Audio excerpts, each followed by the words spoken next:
because of the changes we have made,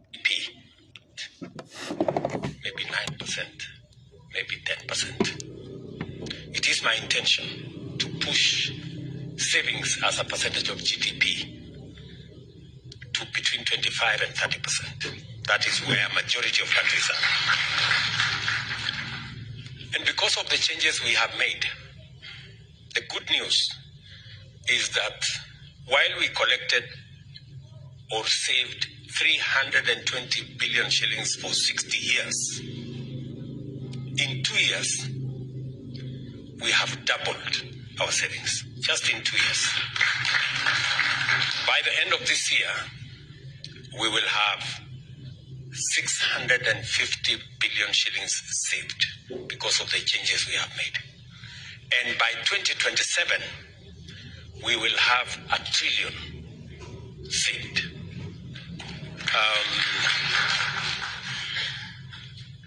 That is why I am not very popular with people who don't want to save. But for the people who want to save, they know what difference that is making.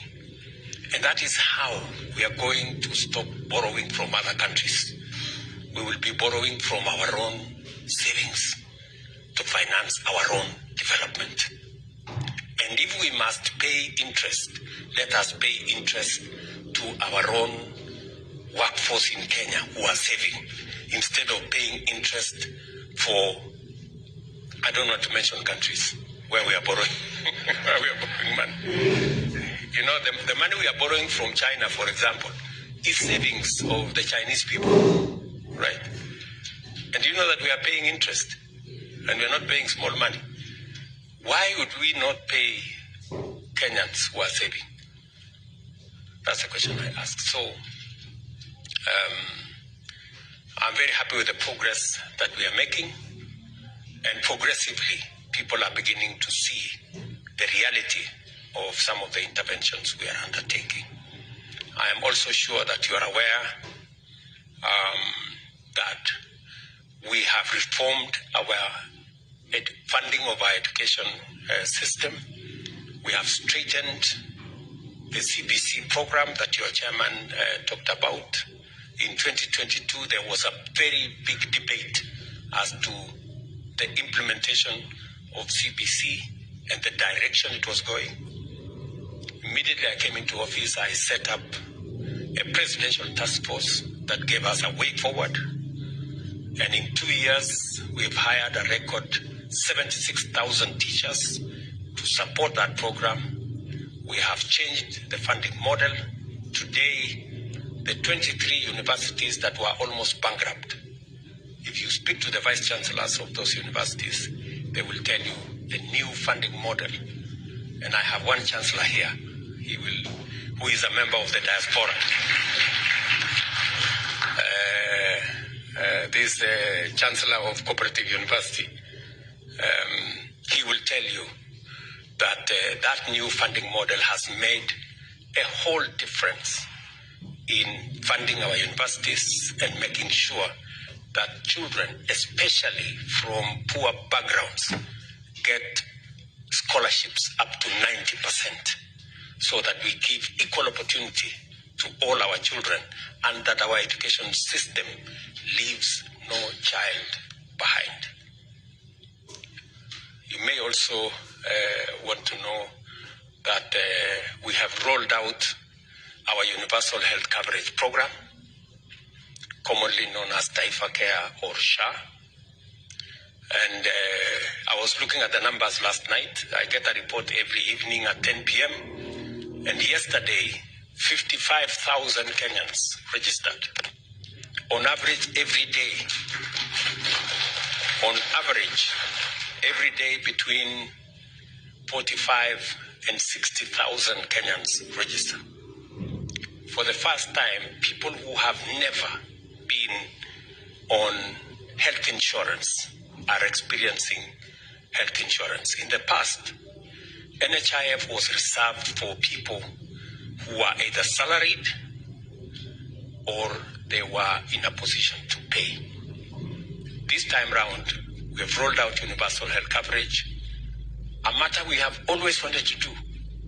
I remember the NAC administration wanted to do it. And I remember we tried to do it under the Jubilee administration. And we couldn't manage. But I'm very proud that this time round, we took time, we created a legal framework. We took almost 2 years of planning, crafting the right framework, the right legislation, the right regulations. And today I can proudly say that as opposed to NHIF, which had 7 million people registered, we now have 21 million Kenyans registered under SHA. And I am confident that we will get finally, with the registration that is going on now, we will finally get to universality on matters health. And the program gives everybody a chance. For those who can pay, you pay in accordance with your income. And for those who cannot pay, the government of Kenya will step in to pay for indigents and the people who do not, who cannot be able to pay. I am very happy with the progress that has been achieved. And you now from the diaspora can pay health insurance for your family members if you want to. You can, from the comfort of your office, you can register yourself. Members of your family can be registered. You can register your dependents. You can pay for them online, and you don't have to go to any office. Today, we have moved Matters Health to a digital platform. Imagine those, whenever you went to hospital, the doctor used to write on a piece of paper, and it graduated to an exercise book. Somebody had an exercise book the doctor wrote somewhere. We no longer have the exercise books. Now it is on a digital platform. You don't have to carry no exercise book.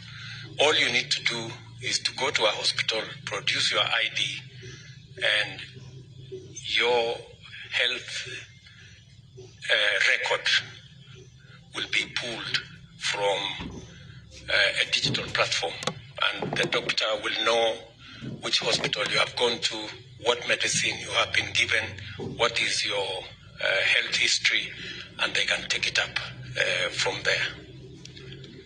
We have also eliminated, using that digital platform, many quack doctors, fake hospitals, and many other fraudulent activities that informed our health infrastructure before. Because now it is not possible to treat anybody unless they are identified. There were incidences, for example, where one person was amputated 10 times in the old system because there was no health record, and it was easy to fraudulently make claims to NHIF. That is not possible anymore, because once you are identified that you were amputated twice, the system will not agree for you to be amputated again, because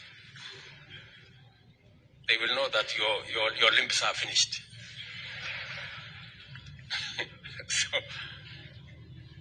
So we also had incidences of very small hospitals which were performing very many surgeries. That again has been brought under control. Unfortunately, there will be some casualties.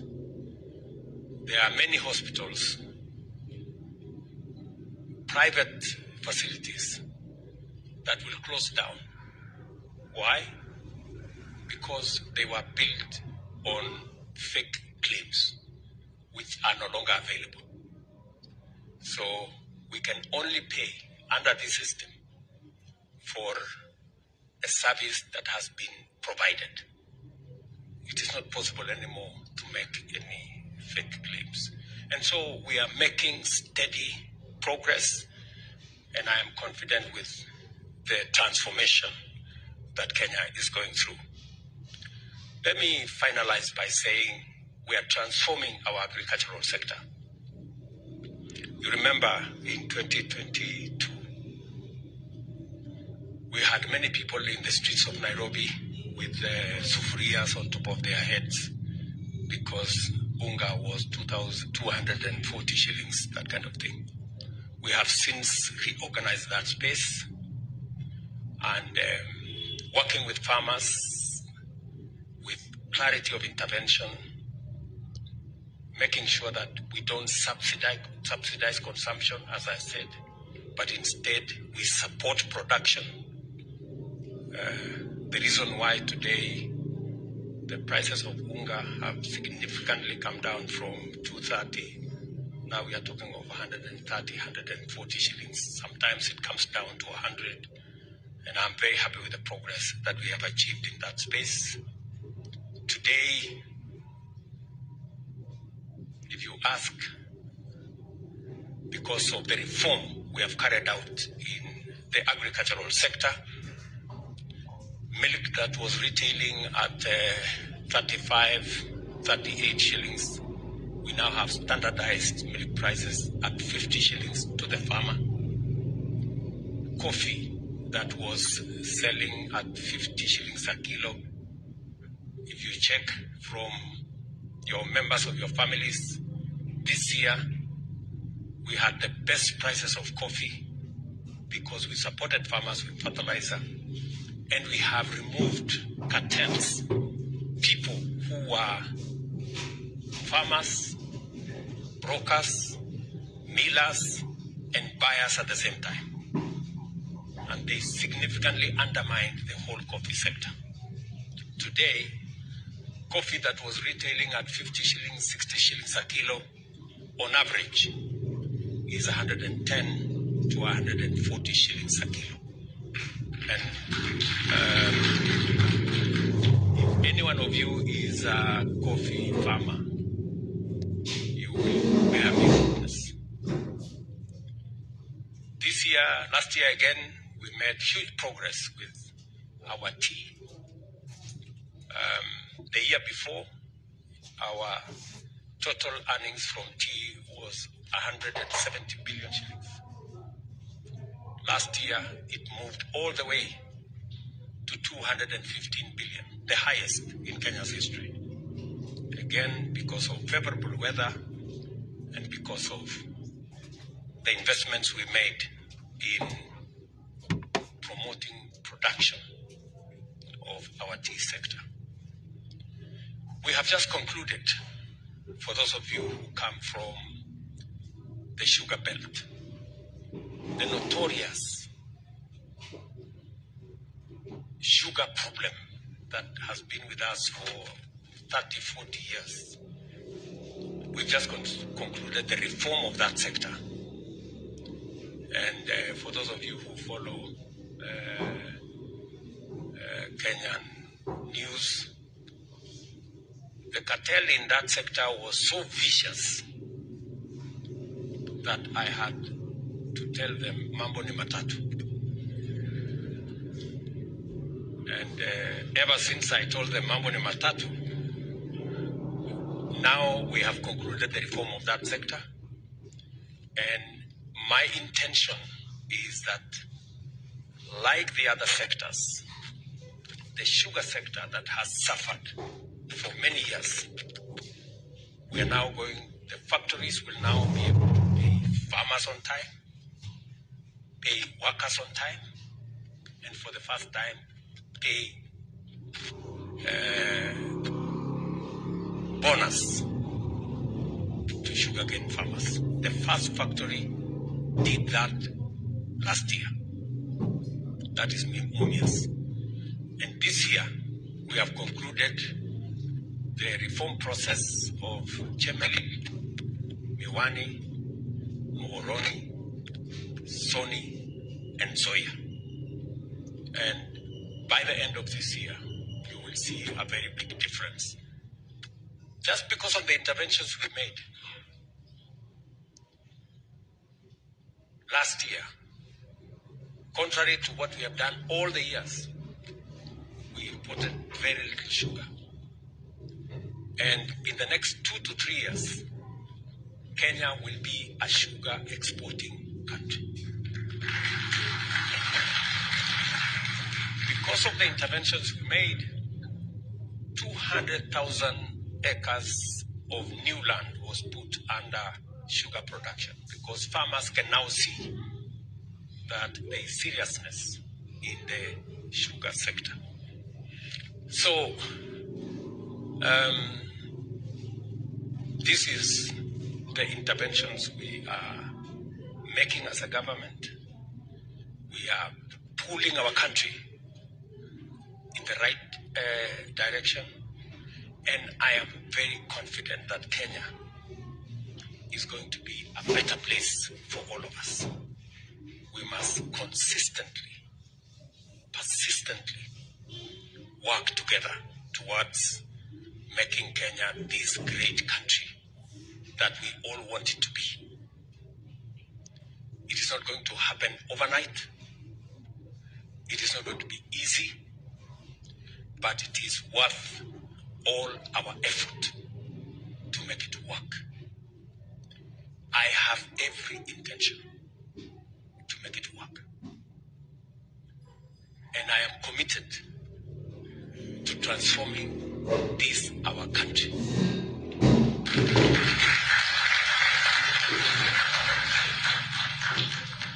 And I want to tell you, failure is not an option. It is not an option. We are going to make our country great because we have all the ingredients to make it happen.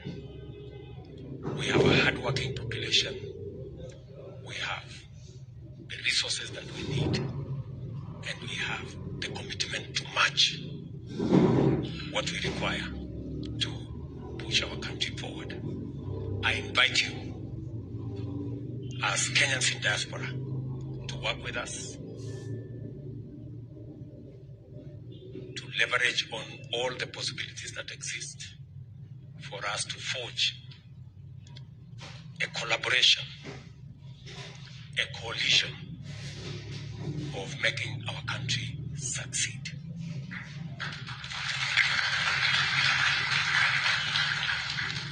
The media will not stop us. The social media will not stop us. The naysayers will not stop us. Kenya must succeed. Do you understand? We have no option. We have to succeed. So, I just want to tell you that that is the way to the future. So, asanteni sana. I don't want to make this a lecture. You know, I'm also a scholar. So, sometimes I get tempted to speak. So, let me leave it there. Maybe pick up some ideas from you guys on what your thoughts are and where you think we can do better for the progress of our country. Thank you very much. God bless you. And my pleasure to speak to you. Asante sana.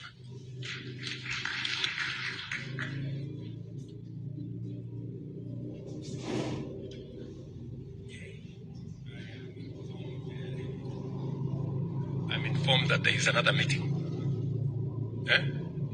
I have 30 minutes here. Okay.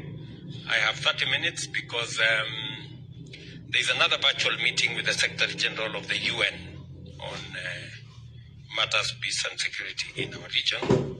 And you know, we have security men supporting our brothers and sisters in Haiti, and all the other issues that are regional in nature. So I will take a few questions from this great audience. Your Excellency, the President of the Republic of Kenya, and the esteemed First Lady, Mama Rachel Ruto, we want to thank you so much for this great honor to engage with the diaspora in China. As you can see, we represent various groups, and because of time, I'll allow the different regions coming from all over China. As you know, we have 22 provinces here, and we have a very large business community who have come from different places. We also have a very big student fraternity that wish to engage with you, and the professionals, the teachers, and expatriates. So without further ado, let us begin our Q&A, and let us make our comments very brief. Let's start with the regional representative.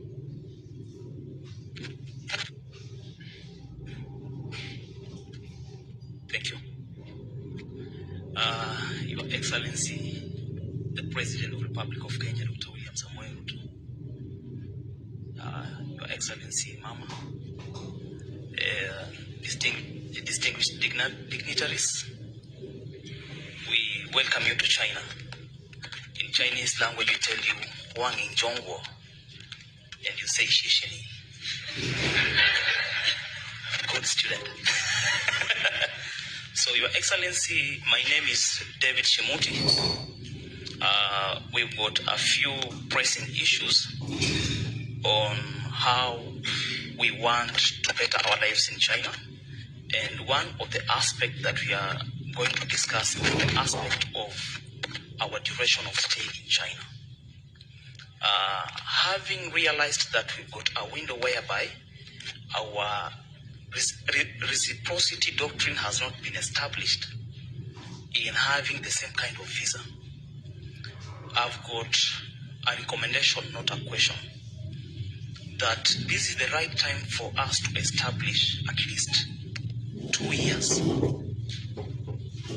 as a first timer who is coming to China from Kenya.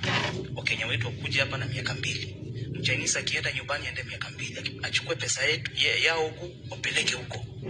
Si tuchukue watu wetu tuwalete hapa watafute kazi. Itakuwa rahisi kwetu sisi. Jambo la pili,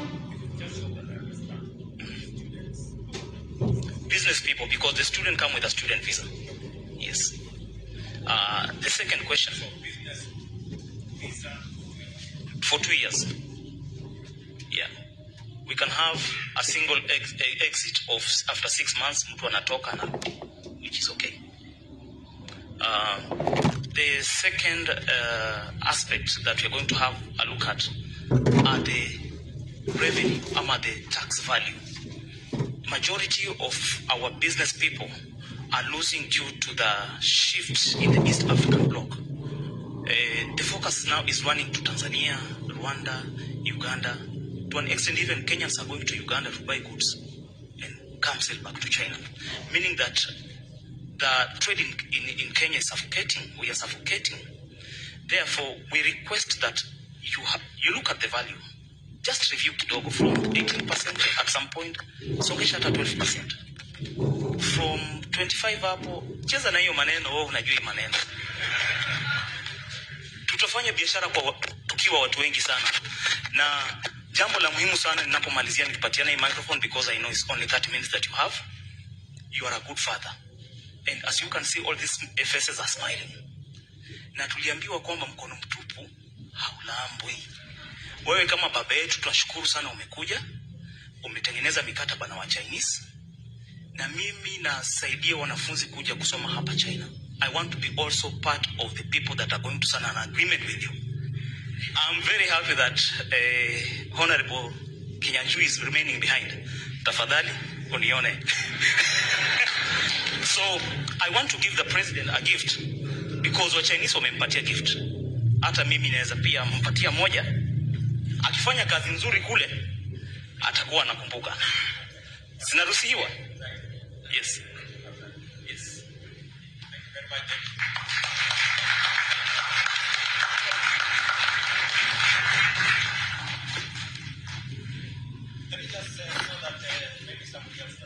asked the same question. I think the business visa for 2 years is a discussion we're going to have.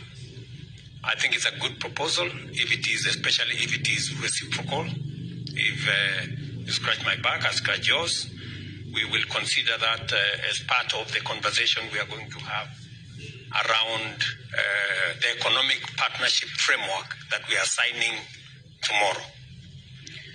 But on matters to do with what you're saying, let me just explain to you why sometimes people find it easy to go to Uganda or Tanzania for purposes of getting goods and services to this country. It is exactly the problem I want to solve by signing the bilateral labor agreement. You know, the difference between us and our neighbors is that Kenya is in the middle income category. Our neighbors, Tanzania, Uganda, and all the other neighbors are in the least developed countries. They are in LCDs, LDCs, and we are in the other countries. So we are categorized higher than them, and therefore, while they export duty-free, Kenya exports with duty. And that is why you heard me say that is the agreement we want to negotiate. We want to negotiate a preferential trade agreement that will now put Kenya at par with our neighbors. You will not be experiencing the problems you are experiencing today. That is the agreement we want to sign. That today Kenya is different from the other countries because of the categorization of our economy as opposed to our neighbors. And that is the reason why we are having this conversation. That is the reason why we are signing the economic framework tomorrow that will now give us the opportunity to negotiate a preferential trade agreement that will eliminate the current duties and levies that are levied on Kenyan products being exported to this country. I don't know whether I'm communicating. Okay? Thank you very much. Yes? Yeah. Your Excellency, Mr. President, Your Excellency, Mr. President, dignitaries, Madam First Lady, the PM, welcome to China. I had a lot, but now we've contested the time. I represent the professionals in China. My name is Brandy Karani. Now, the gentleman here has asked a very important questions about business visas. This is the thorniest issue we have. I've been here for 15 years, and I can tell you is the most important question. To designate Kenyan workers coming to China, the biggest job here in China is teaching English. Kenyans here, they are very good teachers of English, and I'm a lecturer. I teach world history in an international high school. Kenyans can be able to teach English in this country, not only one, not two, but in drones, 100,000. Just last year, we had 672 billion Kenyan shilling remittances from Kenyans in diaspora. Early this month, the DTWG team led by Dan Mokile, which I'm a member, met with the Prime Cabinet Secretary. They had a diaspora going on. Congratulations. PS Rosalind Njogu was there. She's done an incredible good job. She's assisted us a lot, and we are happy. First of all, let's congratulate the President. Mr. President is the first person to give us a diaspora department. We've waited for a very long time, from the Kibaki administration to Uhuru administration, and when you came into power, Mr. President, asante sana, you gave us the diaspora department. Now to the question. We would like Kenya to be designated as an English-speaking country. And why this is very important, because once you designate Kenya, even South Africans, they don't speak good English like we speak. once you designate Kenya as an English-speaking country, in your bilateral talks with Xi Jinping, we can be able to get work permits to work in China. That's how it goes. Designation, and then number 2, work permits. Once we get work permits, this one's going to have a lot of teachers in Kenya coming to work here. And you don't need to be a teacher to come and work in China. You can come and work in China. Then the business people, once the work permits are out, the business people can be able to have visa reciprocity. Because workers can be able to get working visas, even the business people can be able to get those 2 years visas. The students, I don't know if the student is here. Is there a student leader? The students who are in China cannot work in China. The same part will make the students also be given the permission at least to work and not depend on their parents back home. So, Mr. President, this is the most important thing. As far as Kenyans in China are concerned, this is the most important. My question, with the same designation of Diaspora Department and the Prime Cabinet Secretary here, can you assist us, please, get that designation of English, then move forward and get those work permits so that we can bring Kenyans here. The 672 billion shillings we're talking about will trickle to 1 trillion Kenyan shillings. That is the way forward. I think that's what you want. That's all. Thank you so much.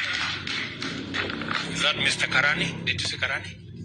Mr. Karani, thank you very much. Let me just say the following. Just ask you, Mr. Karani.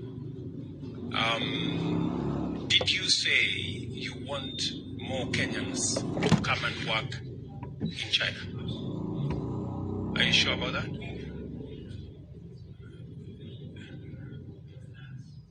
No, just answer my question. You asked me the question. Let me answer. Let me ask you. So, did you say you want more Kenyans to come and work in China? Very good. So, I hope you help me answer the many people in Kenya who tell me that I am exporting Kenyans. You know, I have a big problem with I have a big problem with people who are telling me that I should be creating jobs for people in Kenya, which I'm trying. But if there is opportunity elsewhere, I mean, is there anything wrong with Kenyans accessing opportunities elsewhere? I hope some people are listening to this so that the people in Kenya who are fighting me and telling me I'm exporting people, they should understand that we are in a world that is a global village. And we should explore opportunities everywhere. And I am very proud of the Kenyans who have taken up the opportunities that are available, that are available globally. And it is the reason why I set up the Diaspora State Department. So already it is in my radar, and CS for PCS and TS for Diaspora and Foreign Affairs, together with Roslyn Jogu, my PS for Diaspora, are seized with that matter. We have signed several bilateral labor agreements that provide the framework you're looking for. It is our intention to pursue the same bilateral labor agreement that will also provide for Kenya being designated as an English-speaking country. In any case, Kenyans speak the best English than in any other country in Africa. And that is the correct position. So you're spot on, and you have given me an assignment, and I intend to report back shortly. So Bwana Musalia, kazi kwako, and your team. PS Korir here, Ambassador, and Isaiah Kabira here.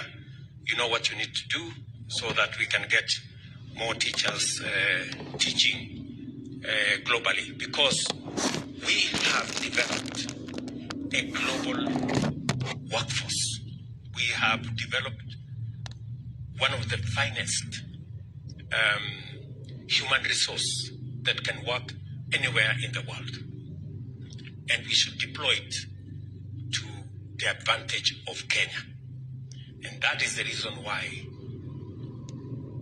labor mobility is one of the programs that I actively pursue, because I know it gives opportunities to many Kenyans.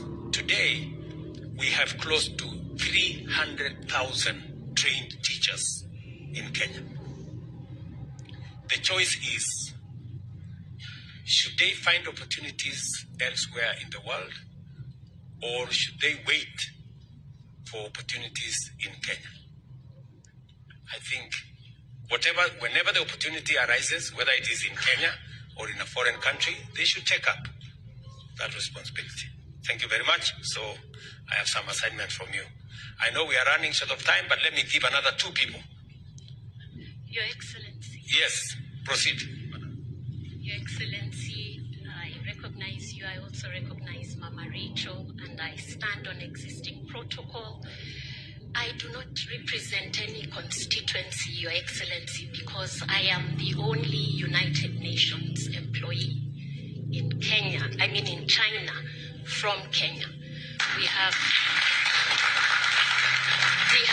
27 United Nations agencies in Beijing. I'm the only Kenyan. I apologize for coming late. I send the greetings of Sid Chatterjee, the resident coordinator here, who I was representing at another meeting with the Undersecretary General for Humanitarian Affairs, Mr. Tom Fletcher, who also said is your friend. So I excused myself from that meeting. Absolutely.